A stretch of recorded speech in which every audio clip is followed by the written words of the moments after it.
Hello everyone, Namaste.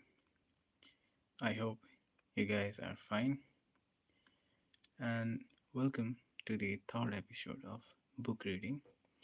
Book name is How to Win Friends and Influence People by Dale Carnegie, and it was written in 1930s, so it's a very old but still relevant book.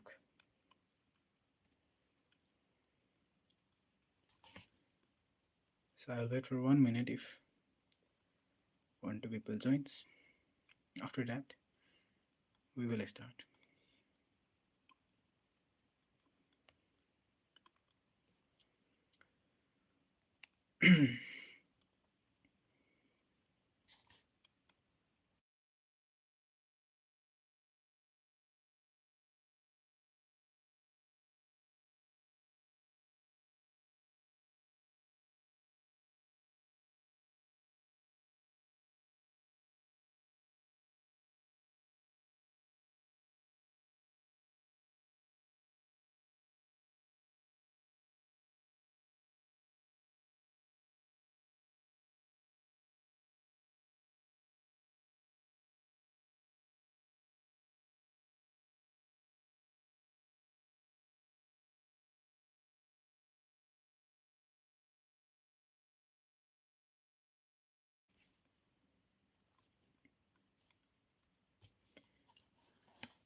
So let me give you a short recap about what we read yesterday.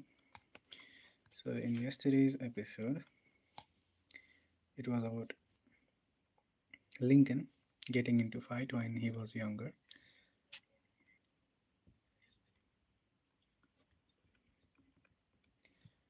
When he was younger, he was studying law, and he wrote a very criticizing letter to a politician named James, and it created chaos among them, and they went into the fight until death, and it was stopped. And from that, he learned a very valuable lesson, and after that, he was so careful about speaking and criticizing someone. And here it is saying about the war incident that during 1863 at Battle of Gettysburg,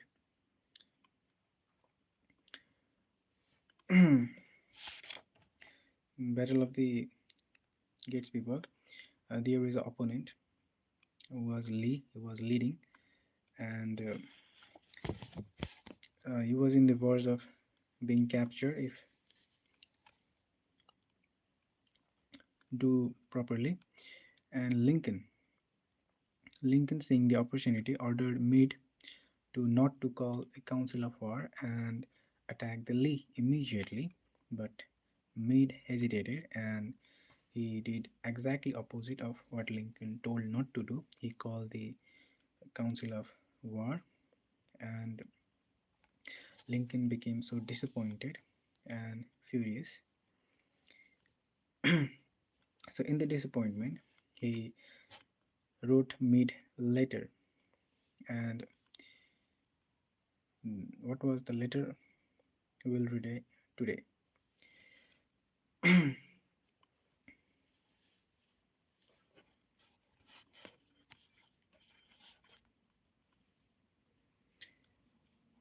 So let's start.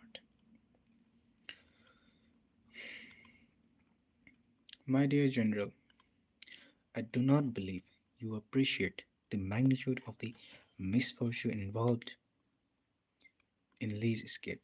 He was within our easy grasp, and to have closed upon him would, in connection with our other late successes, have ended the war, as it is the war will be prolonged indefinitely.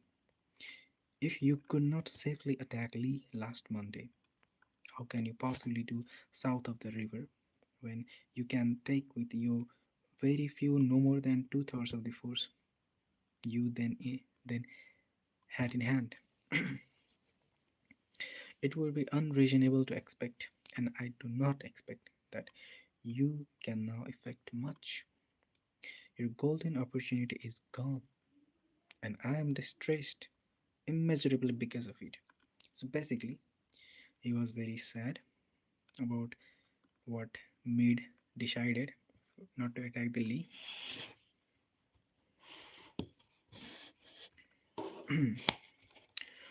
What do you suppose Mead did when he read the letter?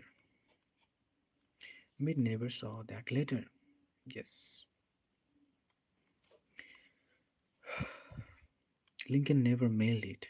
It was found among his papers after his death. My guess, and this is only a guess. Writer says guess, and this is only his guess, that after writing that letter, Lincoln looked out of the window and said to himself, just a minute, maybe I not I ought not to be so hasty. I should not be so quick about making a comment.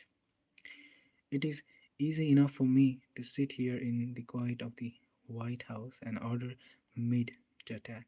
But if I had been up at Gettysburg, and if I had seen as much blood as Meade has seen during the last week, and if my ears had been pierced with the scream and shrieks of the wounded and dying, maybe I wouldn't be so anxious to attack either.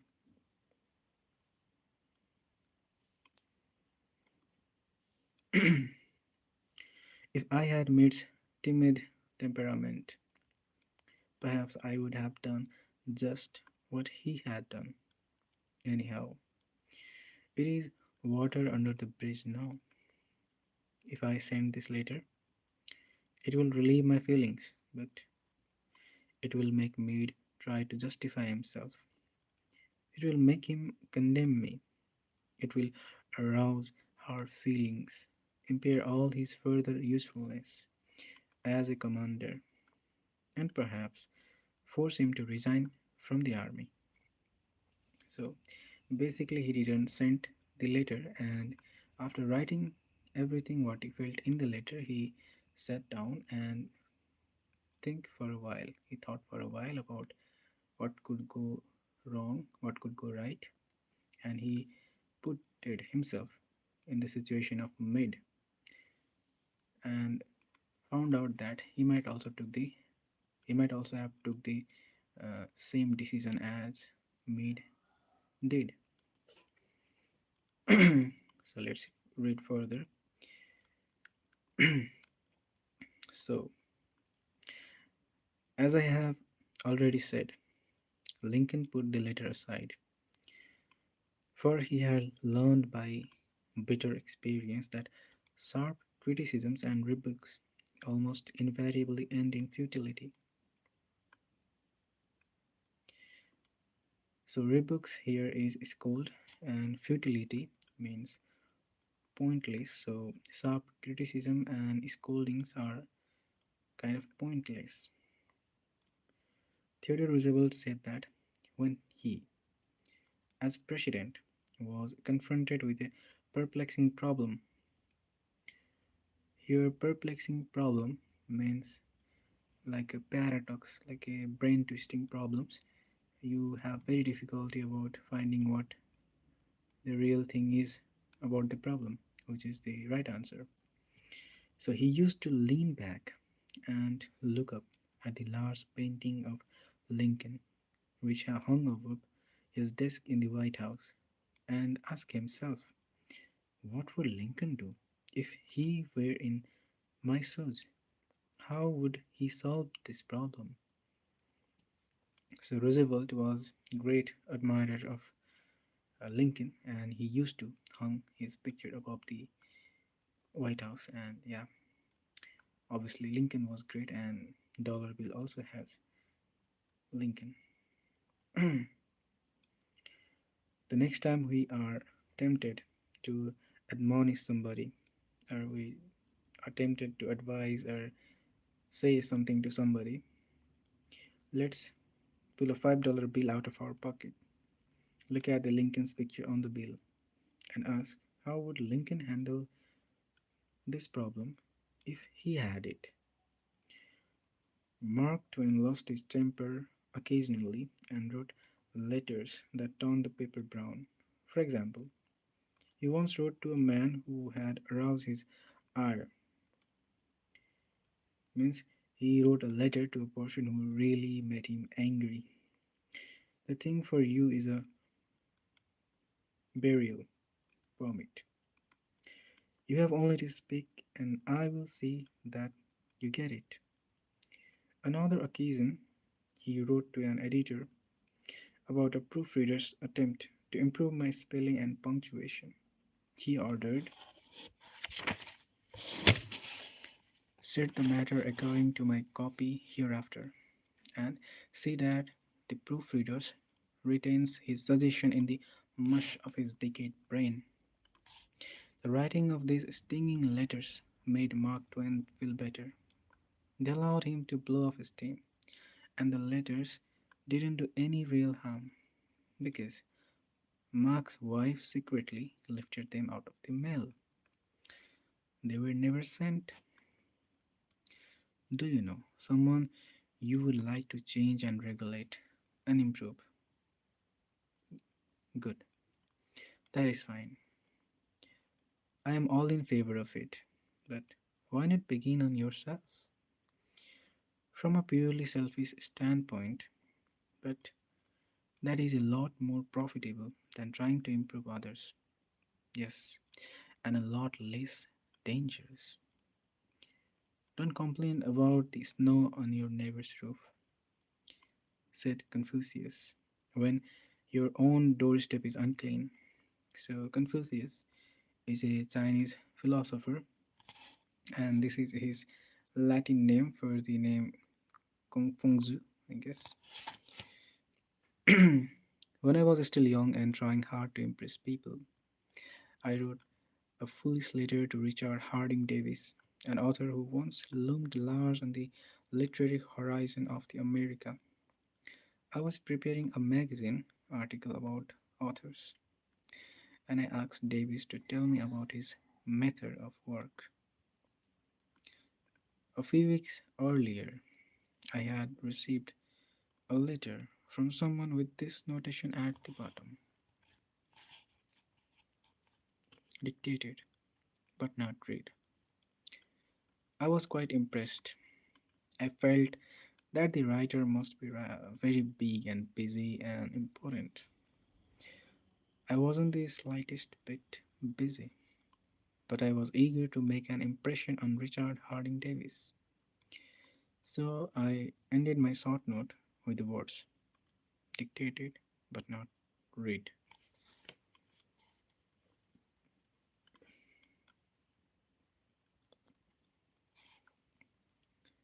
He never troubled to answer the letter. He simply returned it to me with his scribble across the bottom. Your bad manners are exceeded only by your bad manners. True, I had blundered and perhaps I deserved this rebuke, but being human, I resented it. I resented it so sharply that when I read of the death of Richard Harding Davis 10 years later, the one thought that still persisted in my mind, I am ashamed to admit, was the hurt he had given me. If you and I want to stir up a resentment tomorrow that may rankle across the decades and endure until death, just let us indulge in a little stinging criticism, no matter how certain we are that it is justified. When dealing with people, let us remember we are not dealing with creature of the logic. We are dealing with creature of the emotion, creatures bristling with prejudices and motivated by pride and vanity. Bitter criticism caused the sensitive Thomas Hardy. one of the finest novelists ever to enrich English literature, to give up forever the writing of fiction. Criticism drove Thomas Chatterton, the English poet, to suicide. Benjamin Franklin, tactless in his youth, became so diplomatic, so adroit at handling people, that he was made American ambassador to France. The secret of his success? I will speak ill of no man, he said, and speak all the good I know of everybody. Any fool can criticize, condemn, and complain, and most fools do, but it takes character and self control to be understanding and forgiving. A great man shows his greatness, said Carlyle. By the way, he treats little men. Bob Hoover, a famous test pilot and frequent performer at air shows, was returning to his home in Los Angeles from an air show in San Diego, as described in the magazine Flight Operation. At 300 feet in the air, both engines suddenly stopped. By deft maneuvering, he managed to land the plane, but it was badly damaged, although nobody was hurt. Hoover's first act after the emergency landing was to inspect the airplane's fuel. Just as he suspected, the World War II propeller plane he had been flying had been fueled with jet fuel rather than gasoline. Upon returning to the airport, he asked to see the mechanic who had serviced his airplane. The young man was sick with the agony of his mistake. Tears streamed down his face as Hoover approached. He had just caused the loss of a very expensive plane and could have caused the loss of 3 lives as well. You can imagine Hoover's anger.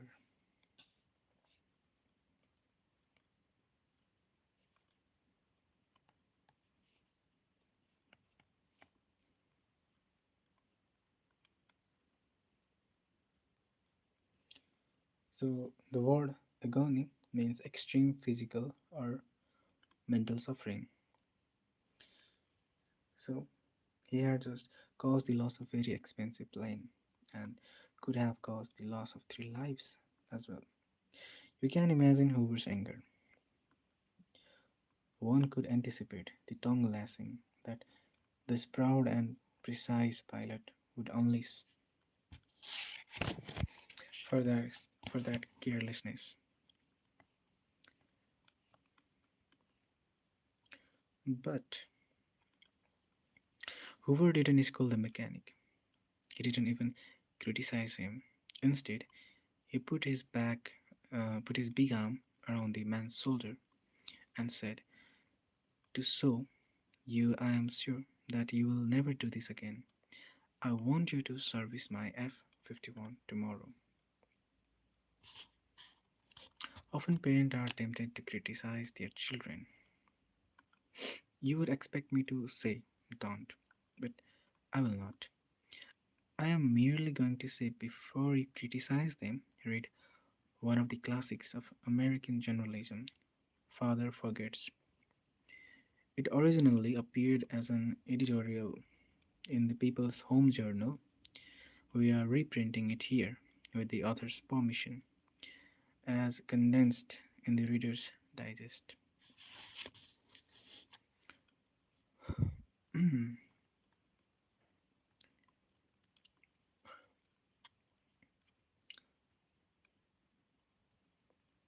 So, compared to yesterday, we have less fewer today.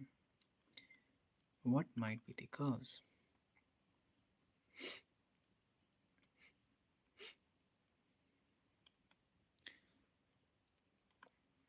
Okay.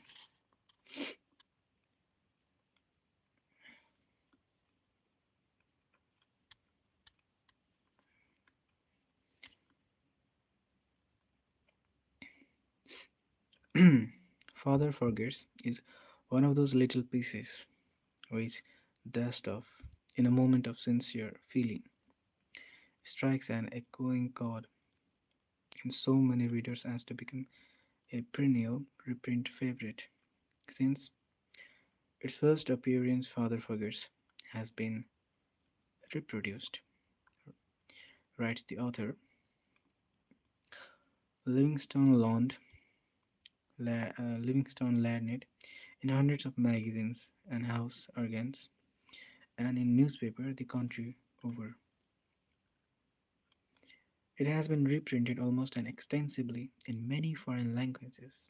I have given personal permission to thousands who wished to read it from the school, church, and lecture platform. It has been on the air on countless occasions and programs. Oddly enough, college periodicals have used it, and high school magazines. Sometimes a little piece seems mysteriously to click. This one certainly did. So, with this, we have completed the reading session for today. And from what Father Fergus have written about, what is in it, we will read tomorrow. So, until then, bye bye. Have a good time. Stay safe, stay healthy. And if you are seeing this video by any way, hit that like and subscribe button.